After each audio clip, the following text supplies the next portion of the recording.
Xavier Accart, avec la collaboration de Daniel Lançon, L'ermite de Duquy, aux éditions Archer Milano. René Guénon, Diaphane au Caire. L'on peut presque dire que René Guénon n'est plus en vieille Europe dès avant son départ pour le Proche-Orient. Cité parmi ceux qui ne trouvent de remède à un lamentable état social qu'en un rapprochement avec l'Orient, page 91 dans le volumineux numéro double des Cahiers du mois, précisément titré Les Appels de l'Orient en 1925, et dont il est aussi l'un des contributeurs. L'auteur se voit également prêter des déclarations telles que « Il y a aussi en Orient une sagesse profonde que l'Occident ne sait pas apercevoir » ou « Pourquoi parlez-vous d'opposition ? C'est plutôt alliance et entente qu'il faudrait dire. »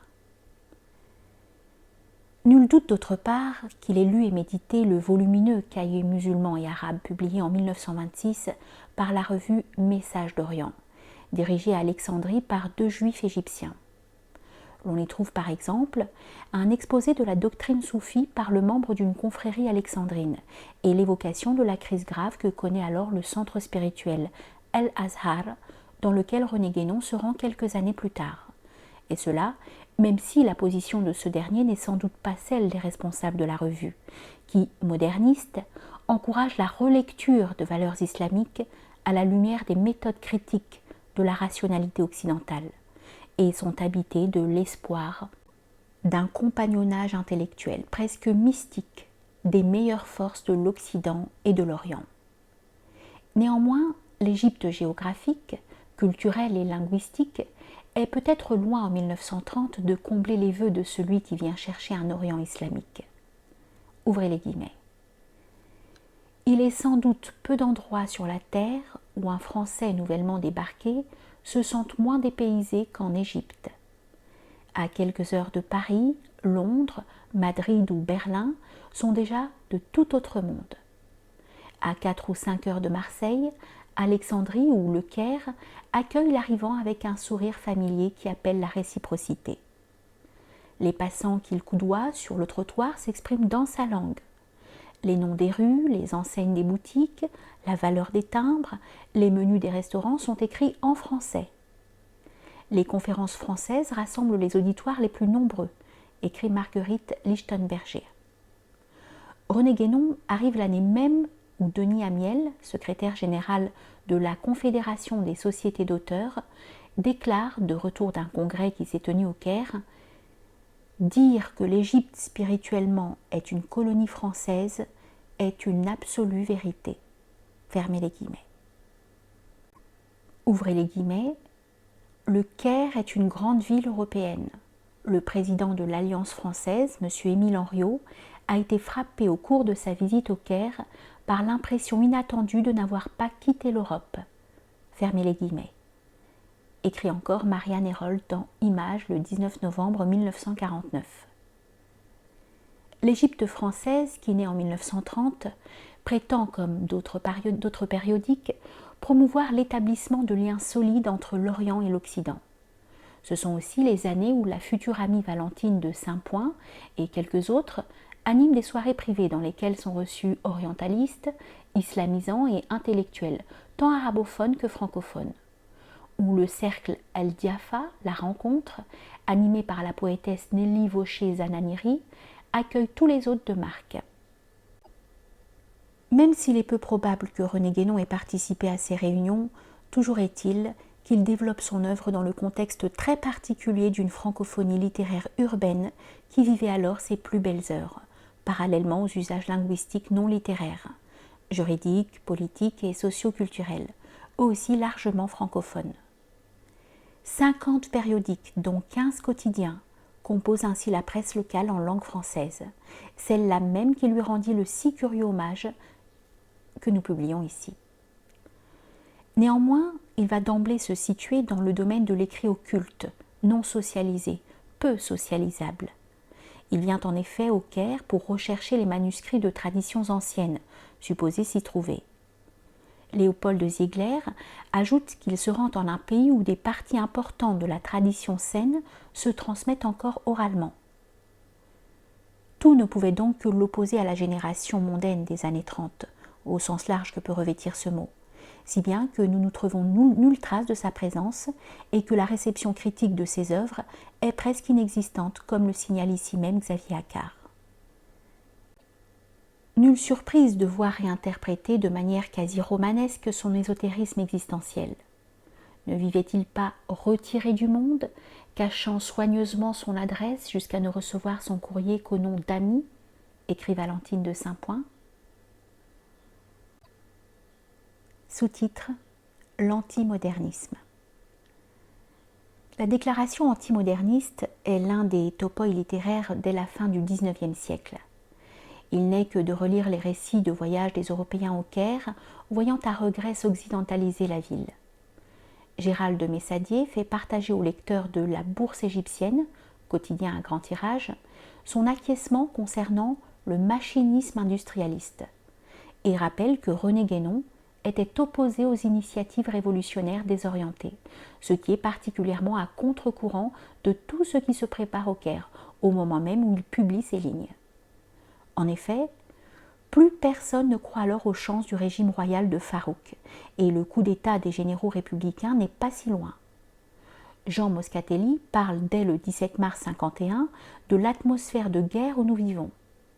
Georges Raymond cite l'auteur qui parle à propos du monde moderne d'un organisme décapité qui continuerait à vivre d'une vie à la fois intense et désordonnée. Les émeutes de janvier 1952 ont en effet dû donner cette impression de péril de mort à tout à chacun. La thèse de la décadence de l'époque contemporaine, l'un des topoi également récurrents à chaque génération, est ainsi réactivée par Léopold Ziegler, dont un texte paru en Europe est ici repris en ces termes. Ouvrez les guillemets. Guénon, en face du processus de déclin qui entraîna irrésistiblement notre génération, fait appel à la seule force contraire d'où puisse venir le salut, à savoir la tradition. Il est frappant que cet article, où est rappelé le mépris que l'auteur professait à l'égard des nombreux projets de transformation économique et sociale, ait été publié le mois où le Caire vit une violente émeute récupérée, si ce n'est fomentée par les militaires modernistes. Une partie des francophones se réfugie en Guénon, le métaphysicien, au moment où la physique des passions humaines se déchaîne au Caire, car il représente une stabilité fantasmée sans histoire, celle d'avant l'hégélianisme triomphant, celle d'un Orient imaginé par les générations d'Occidentaux installés en Égypte depuis le siècle précédent. Il est cohérent de voir ces francophones tenter symboliquement de soigner le traumatisme dont souffraient nombre d'esprits au Caire, à savoir l'accélération de l'histoire, depuis le second conflit mondial qui avait eu un angoissant épicentre en terre d'Égypte. En se reconnaissant et surtout en le faisant savoir à toute la communauté par organe de presse interposé, dans une doctrine de l'unité universelle, originelle et immuable, des temps, des espaces, des croyances, même si, de l'aveu de nombre d'intervenants dans cette commémoration, l'œuvre ne leur était pas vraiment connue. Et précisément, l'antiprogressisme et l'antimodernisme sont radicalement pensés par René Guénon et ne s'apparentent en aucune façon au souci de la classe sociale, en passe d'être dépossédée de pouvoir temporel par une bourgeoisie arabophone qui va récupérer tant bien que mal des aspirations plus populaires et des révoltes nées d'exploitations variées et nombreuses. Dans Le règne de la quantité et les signes des temps, le dernier chapitre a pour titre « La fin d'un monde ». L'auteur y critique certes les partisans du progrès pour qui cet âge n'est pas dans le passé mais dans l'avenir. Pourtant, précise-t-il, l'âge d'or est à la fois dans le passé et dans l'avenir. Lorsqu'il parle de fin, qui ne peut être que la fin d'un monde, il attaque avant tout les tenants de l'eschatologie temporelle de type socialiste. Or, c'est précisément ce modèle que l'Égypte s'apprête à reconduire, au moins pour une génération. Nelly Aquilina exprime, la première et semble-t-il la seule du vivant de l'auteur, en février 1950, et ce au moment où, au Caire, Louis Massignon est ordonné prêtre dans le rite melkite par amour pour les Arabes et les musulmans. Le mythe du marginal de génie, réactivant la variante occultiste de la bohème littéraire 19e en la plaçant sur le terrain de la recherche philosophico-spiritualiste. Elle fait rejouer l'opposition mondanisme-retrait, répète comme une litanie que l'homme est volontairement retranché de son siècle, posant une valeur transcendante à l'état de vie en société.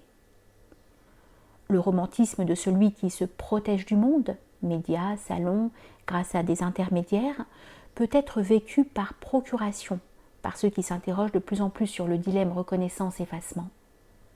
José Sekali, romancière résidente au Caire, écrit ainsi : « La vie mondaine menée sans répit est harassante pour le corps et nuisible pour l'esprit. Elle le réduit à néant. Elle est un éparpillement. Et la vie spirituelle exige le recueillement. Aucune entente possible. » Sous-titre : Quelle orientalité ? La réception critique de la présence-absence de René Guénon au Caire, davantage le mythe de l'homme que la réalité lue de ses œuvres, donne à voir comme dans un miroir les préoccupations du milieu francophone cosmopolite et renvoie l'image d'un Françaoui passé à un Orient d'autant plus opératoire qu'il est historiquement imprécis. Tout se passe comme s'il avait accompli ce dont la quasi-totalité d'entre eux avait été incapables, tout en ne leur présentant néanmoins pas le visage de dangereux modernistes égyptianisés. Pensons à Georges Hénin ou, pire, à Henri Curiel. Quand José Canéry évoque ces livres qui partout sont en train de bouleverser les élites, ou quand Gérald Messadier avance l'idée d'un message pour une élite d'hommes supérieurs, il réfère bien entendu à des pages connues de René Guénon, notamment dans La crise du monde moderne, mais aussi et surtout écrivent pour des lecteurs francophones qui ont le sentiment d'appartenir eux-mêmes très précisément à une élite, sociale, politique et intellectuelle, pour ne pas dire linguistique, car la langue française était alors affectée d'un coefficient fortement valorisé et solidement installé depuis des générations. Jean Moscatelli écrit encore un peu plus tard, ouvrez les guillemets, « Guénon souhaitait la restauration d'une élite qui aurait sauvé la civilisation moderne en la rattachant à nouveau à la tradition. » Fermez les guillemets. Une reconnaissance mutuelle peut s'instaurer, même et surtout sur fond de tragédie personnelle, puisque l'auteur avait cherché à susciter la naissance d'une élite. Les francophones ne pouvaient alors que se projeter en lui, dans la distance, comme rassurante prise avec un mort dont le message est délivré par des proches en lesquels plus facilement se reconnaître, sans même intérioriser ses propositions, ce que prétendent cependant faire quelques témoins plus ou moins directs, mais occidentaux, Georges Raymond ou le jeune Igor Volkov. Dans la note non signée du 9 janvier 1951 est annoncé le décès d'un converti hétérodoxe au mysticisme excessif. Jean Moscatelli est le seul à parler d'un islam en marge versant dans l'ésotérisme. Nombre d'autres, eu égard à la situation socio-politico-religieuse en évolution très rapide entre 51 et 54, et certaines non sans opportunisme visible, insistent au contraire sur la pratique religieuse du bon musulman, qui suit scrupuleusement les rites. Ainsi, Gabriel Boctor parle-t-il des prières et du jeûne. Ce fait est à interpréter comme la revendication d'orientalité de cosmopolites, et résidents étrangers bien souvent, par modèle interposé. Il n'est pas souhaitable en effet pour eux de trop insister sur une hétérodoxie à partir de laquelle il serait difficile de fantasmer sans risque. La question du patronyme fut également révélatrice du coefficient d'orientalité mesuré par les journalistes comme positionnement sous puissance tutélaire, puisqu'il s'agit, pour ces étrangers résidents, de donner des gages. Ainsi, insistent-ils tous sur le nouveau nom du converti et cette question du nom propre, l'une des clés de l'analyse de l'auteur en littérature, comme nous le savons. Rejaillit même lors de la controverse de 1954, lorsqu'il semble bien que la conservation du patronyme français ait posé problème aux inconditionnels du maître à penser. Néanmoins, ce ne fut pas très efficace, car le vent de l'histoire soufflait à ce moment vers l'arabisme, non vers l'islamisme. Et alors qu'il est noté comme signe de mutation, le passage, par l'occidental installé au Caire, au turban et au cafetan, c'est en veston et en uniforme, et contre les habits anciens, en particulier turban et tarbouche, que le coup d'État de 1952 va se faire. La question de la nationalité égyptienne est révélatrice de ce débat, évoqué à plusieurs reprises dans les articles en question. Celui qui fut longtemps résident français en Égypte, comme tant d'autres généralement installés depuis la génération précédente et actifs au sein de puissantes colonies étrangères, 50 à 60 000 francophones sur 1 million d'habitants de la ville, commença par se distinguer de quasiment tous ses compatriotes par ses choix de vie intellectuels et de destin personnel. Puis, le bon père de famille pensa à l'intégration des enfants qu'il avait eus de son épouse musulmane égyptienne, Georges Raymond, et revendiqua alors la naturalisation.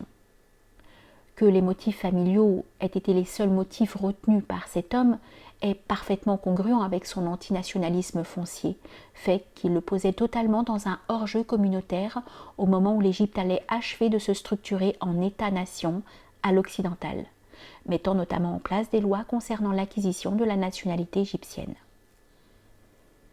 Dès février 1951, se pose enfin la question de l'éducation des enfants.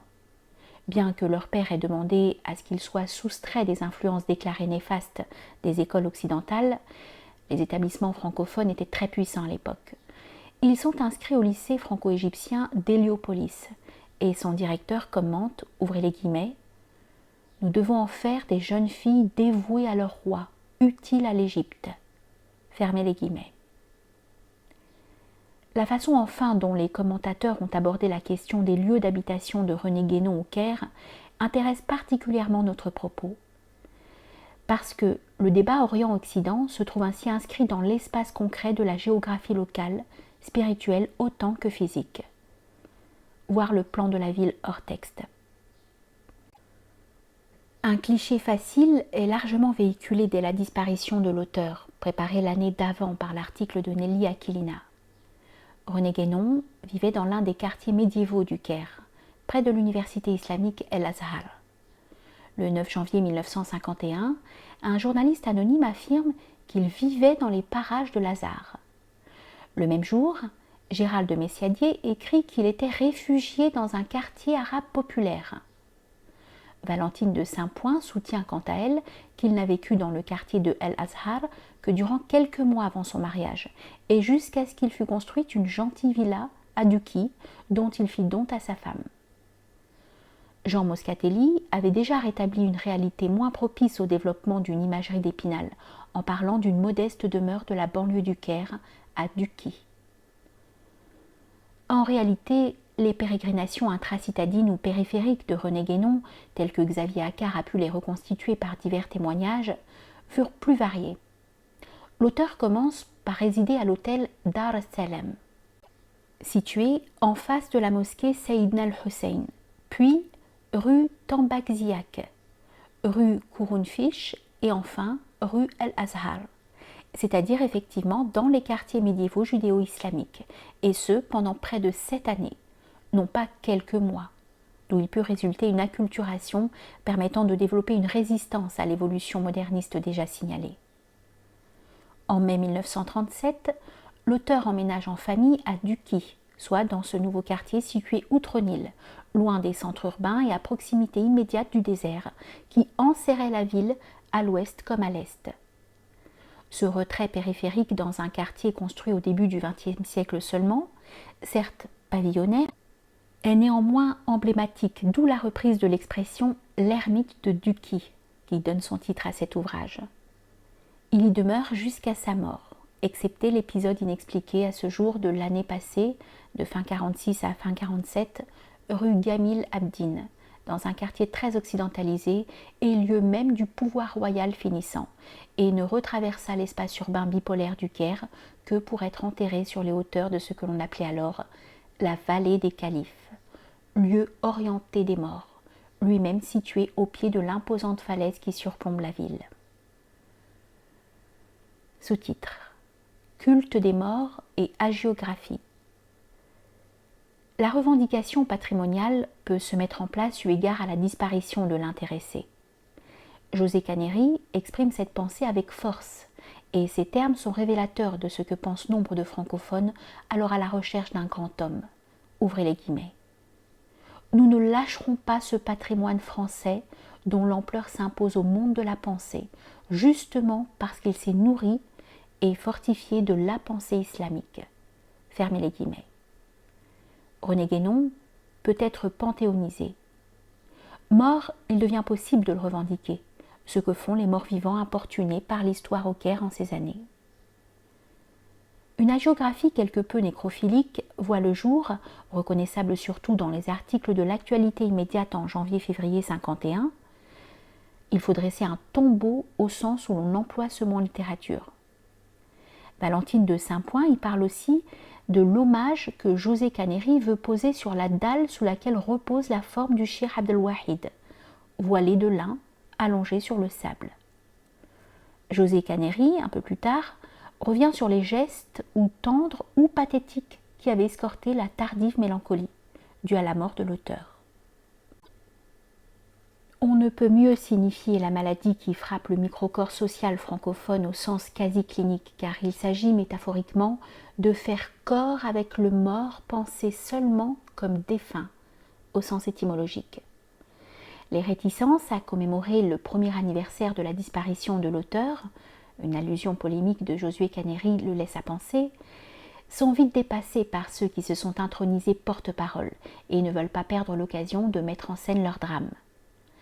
Le Caire a brûlé le 26 janvier, d'où l'évocation du moment où les conjonctures conféraient à cette pensée une si cruelle actualité. L'émergence et la récurrence de l'adjectif guénonien est le signe patent de cette appropriation par le groupe restreint des desservants du culte. Il apparaît pour la première fois sous la plume de Jean Moscatelli, le 20 janvier 1951. Tous les autres vont s'en emparer ensuite afin de souder le groupe.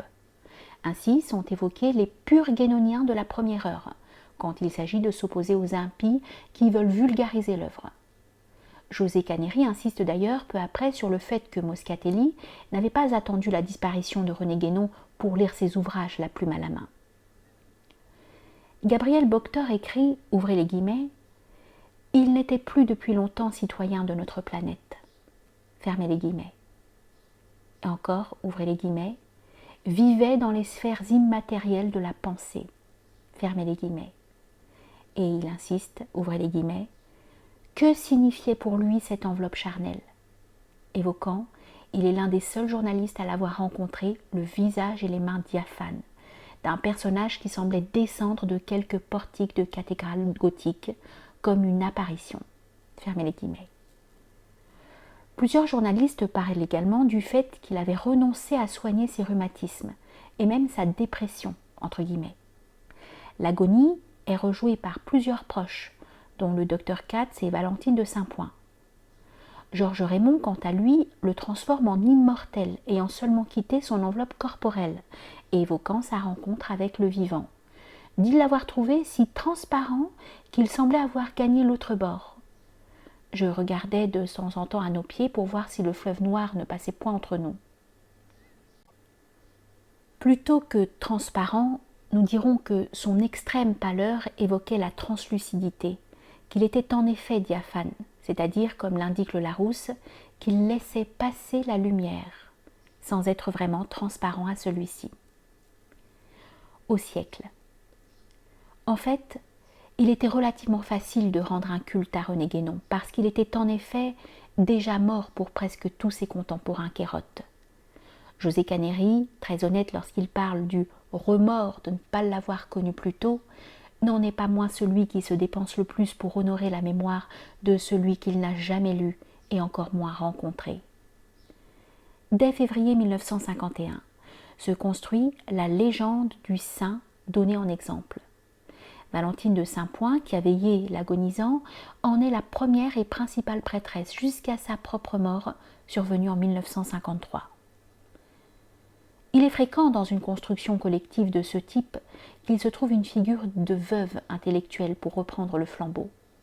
Il nous est ainsi révélé, non sans humour, que l'ex-passionnara de la cause arabe en Syrie dans les années 20 relie et supervise tout ce qui s'écrit au sujet de l'auteur dans l'Égypte nouvelle. Il est alors logique que la survalorisation des œuvres et de l'homme suive une courbe ascendante au fil des 50 articles de critique journalistique publiés entre 51 et 54. Valentine de Saint-Point, la première, avance que ces ouvrages sont lus dans le monde entier et que la jeunesse de différents pays cherche et trouve les raisons de vivre dans une époque de désespoir et au milieu d'une humanité déchue. José Caneri confirme le fait avec l'évocation de l'innombrable famille intellectuelle du penseur. Gérald de Messadier parle de l'importance primordiale de son œuvre dans la pensée moderne et le compare à Pascal et à Nietzsche, tout en avançant que l'influence actuelle de l'œuvre de Guénon est selon toute probabilité restreinte encore à des élites, ce qui sous-entend une volonté bien occidentale et moderne de diffusion exotérique. Louis Zananiri renchérit en présentant René Guénon comme l'un des plus grands penseurs de notre temps, un des plus pénétrants esprits de notre siècle. Il est question de ces livres traduits qui sont partout en train de bouleverser les élites. Georges Raymond s'engage à propos de ses innombrables disciples dans le monde entier et François Bruel, par un article importé d'une revue européenne, fait de l'auteur l'un des plus surprenants directeurs spirituels de l'Occident. Louis Massignon dut-il s'en offusquer. Liliane évoque enfin l'un des plus grands métaphysiciens des temps modernes. Mais comme on le voit, les commentateurs se contredisent sur la diffusion des œuvres et de la pensée. Louis Zananiri, qui est le premier à évoquer le fait qu'il n'eut aucun disciple, du fait de l'incommunicabilité de la connaissance, affirme dans un même mouvement qu'il est mort au moment où son œuvre sortant des cadres des groupements fermés se répandait dans le monde.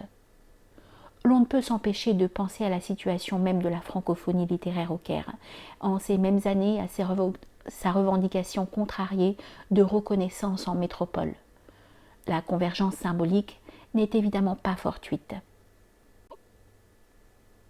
Sous-titre : La tragédie des cosmopolites. Récupérer René Guénon du côté de la biculture et de la rencontre des civilisations était l'un des coups de force attendus, eu égard au contexte troublé des années 50 en Égypte. C'est un bagage spirituel que la France ne doit ni renier, ni méconnaître, encore que puiser en grande partie aux sources les plus hautes et les plus pures de l'islam, écrit José Caneri. Ce Français devenu égyptien a multiplié miraculeusement les points de suture entre la religion de Mohammed et la nôtre. Un peu plus tard, conscient de la contradiction, le même journaliste tente de la sous-estimer, parlant de ce Français qui, en dépit des apparences, tenta, en les expliquant, de rapprocher Orient et Occident. Le mois même de la mort, en janvier 51, le journaliste religieux Gaston Zananiri publie dans le Journal d'Égypte un article intitulé « Le rapprochement entre Orient et Occident ». Georges Raymond s'accroche lui aussi à cette illusion le lendemain des émeutes de janvier. Ouvrez les guillemets. Qui sait si l'Orient, en dépit de ses propres convulsions, ne possède pas un antique foyer vivant encore de tradition et de lumière, qui puisse éclairer et préserver notre monde en péril de mort. Fermez les guillemets. Un an plus tard, alors qu'une république à l'occidental est proclamée au sein de laquelle Nasser commence sa reconquête de souveraineté, tout azimut, José Caneri propose rien de moins que de mettre l'œuvre de l'auteur au service de la résolution du malentendu qui sépare l'Orient de l'Occident. Gabriel Bounour, éminent universitaire résidant au Proche-Orient depuis les années 20, déclare quant à lui dans la Bourse égyptienne du 25 février 54, ouvrez les guillemets, nous réfutons chaque jour la thèse spengélérienne de l'incommunicabilité des cultures, qui trouve pourtant une certaine faveur jusque dans les milieux de l'UNESCO. J'ai constamment l'occasion de démontrer à mes étudiants la communauté profonde qui, par-delà des différences et des contrastes inévitables, rapproche nos deux pays. Du reste, dans tout l'Orient, je ne me suis jamais senti étranger. J'ai toujours au contraire pensé que devant les menaces de la civilisation technique, nous étions associés à une œuvre commune. Défendre le domaine propre de l'homme, son intériorité. Fermez les guillemets. où l'on voit que l'enjeu dépasse en réalité de beaucoup la qualité relative des interventions journalistiques, en ce que ces dernières sont la partie visible d'un angoissant débat qui occupe les esprits encore aujourd'hui. D'autres commentateurs, par contre, semblent suivre de plus près la lettre guénonienne en parlant d'Occident renié, abandonné. José Caneri lui-même soutient qu'il a voulu jusqu'à désintégrer le résidu d'Européen qui subsistait en lui, jusqu'à changer non seulement de religion ou de nationalité, mais ce qui fut plus décisif, de race et de mentalité. C'est un peu ce qui est demandé aux égyptianisés qui veulent rester au pays par les nouvelles autorités. Les pays colonisés posent un peu partout les mêmes jalons durant la décennie 50. N'est-il pas significatif de voir Maria Cavadia, qui défend l'héritage spirituel de René Guénon, écrire, ouvrez les guillemets, « Tendue vers l'Europe, l'Égypte y récoltait des substances régénératrices. Aujourd'hui que l'Europe n'est plus elle-même, qu'elle est en train de se débattre dans un chaos sans grandeur, l'Égypte, en se tournant vers les Indes, pourrait y prendre l'encouragement spirituel dont chaque pays a besoin. » Quand l'on sait ce qui relie René Guénon à une certaine pensée indienne, l'on peut relever la pertinence contextuelle de cette déclaration. L'acte social qui constitue à faire naître un groupement intellectuel, selon l'expression employée au Caire, afin d'honorer la mémoire du grand disparu, ne pouvait pas manquer de se produire, surtout quand l'on sait bien combien ce type de sociabilité fut fondateur en francophonie égyptienne. Gabriel Boctor l'évoque dès janvier 51, ouvrez les guillemets. Il ne fait aucun doute que les amis de la pensée guénonienne ne sauraient tarder à se grouper dans le monde bouleversé où nous vivons, apportant un souffle de paix et de sérénité, un souffle de concorde entre l'Orient et l'Occident, séparés par tant de malentendus. Fermez les guillemets. Où l'on voit bien qu'il s'agit de se défendre en contexte difficile, l'atmosphère de fin de règne politique est lourde en ville, et que René Guénon va servir les intérêts et les idéaux contrariés de la génération perdue. Le 2 février, José Caneri parle hyperboliquement de l'emprise presque universelle de sa pensée sur la génération montante, mais tait le fait que René Guénon soit totalement ignoré en langue arabe, ce que les efforts de 1953 et 1954 pour traduire ses œuvres vont bien montrer. Que le directeur de l'Égypte nouvelle s'emploie à constituer des dossiers, selon son propre terme, à épisodes rapprochés dès février 51, en rassemblant même des articles déjà publiés, doit nous faire comprendre que l'inscription de René Guénon se produit en contexte d'urgence. Il ne s'agit pas seulement, comme il l'affirme, de ramasser le plus rapidement possible les premiers témoignages colligés afin de permettre aux curieux de la pensée guénonienne de s'engager sur les pistes esquissées et de suivre leurs chances respectives. Ne sont pas seulement concernés des individus, mais bien une communauté et une conception de l'humain en société. La question de la connaissance de l'œuvre de René Guénon par les milieux égyptiens arabophones ne peut alors que faire partie de cette urgence. José Caneri remarque que ces 20 ouvrages sont traduits dans toutes les langues, sauf dans cette langue arabe qu'il parlait, lisait et écrivait pourtant comme la sienne. Donner alors pour tâche à la future association Guénon la traduction de ses œuvres est en quelque sorte une volonté d'ancrage dans le réel social, autant qu'un acte d'allégeance politique. Les journalistes souhaitent mettre leur action sous l'égide du nouveau président Néguib.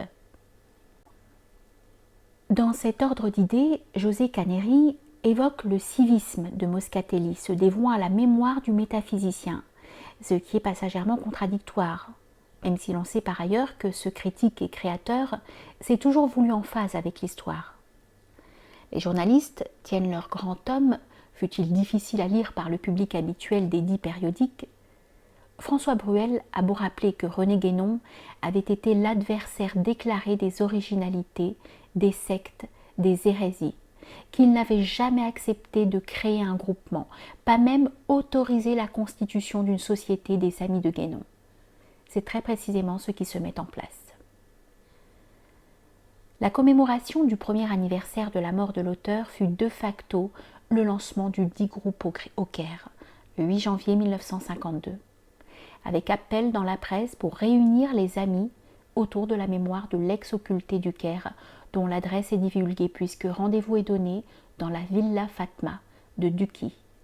L'ambassade de France et la cour royale égyptienne envoient même des représentants. Pour la première fois est employée l'expression « ami de la pensée de Guénon », mise en majuscule dans la presse.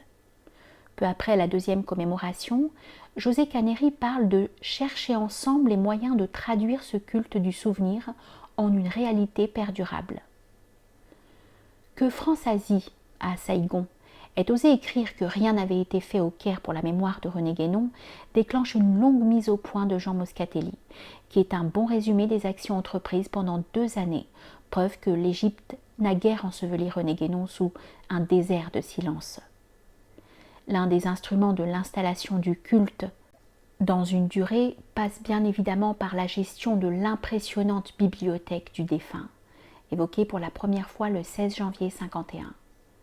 Igor Volkov indique dans un premier temps que la veuve a mis à disposition du groupement la dite bibliothèque. C'est d'ailleurs lui qui va en cataloguer les ouvrages. Mais quelques mois plus tard, il faut déchanter car la bibliothèque est mise en vente.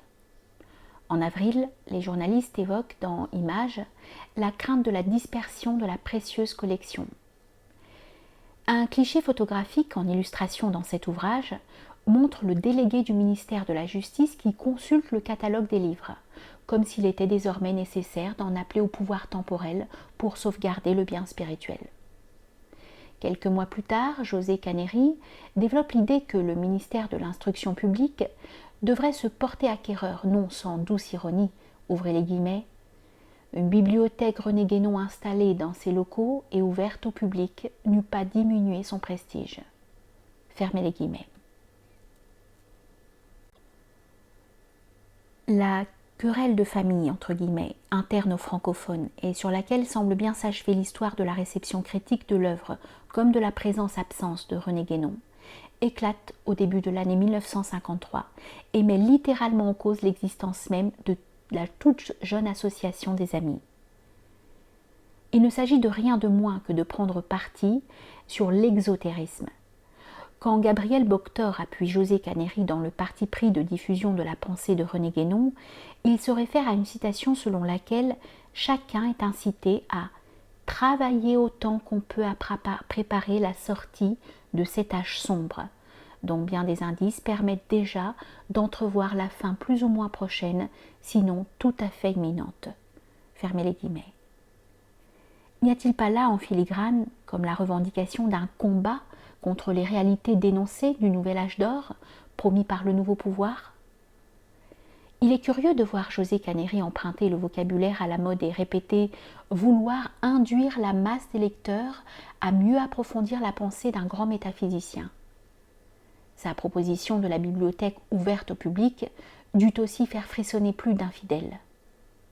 En tout cas, les résistances sont si fortes qu'elles font finalement échouer l'association. On peut le lire sous la plume du Candide rendant compte dans l'Égypte nouvelle, le 22 janvier 1954, d'une réunion du groupement. À la suggestion avancée par le journaliste et poète francophone Robert Blum d'une conférence sur l'auteur aux Amitiés françaises, les tenants de l'orthodoxie se fâchent. Ouvrez les guillemets. Aussitôt un pincement collectif de lèvres, un sourire désabusé, presque écrasant de mépris. Fermez les guillemets. Nous voyons donc José Caneri, par voie interposée, se séparer des monopolisateurs du produit Guénon, entre guillemets, dont la formule veut être gardée secrète. C'est finalement l'islamisme qui prit pour ainsi dire les francophones de René Guénon, au profit des guénoniens nés en islam.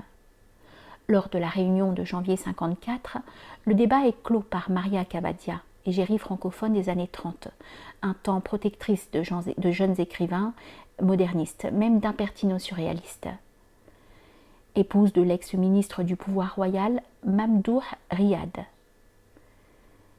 Elle soutient activement la diffusion de la pensée de René Guénon par l'arabophone Abdelhalim Mahmoud, qui met ses œuvres au programme à l'université d'Al-Azhar.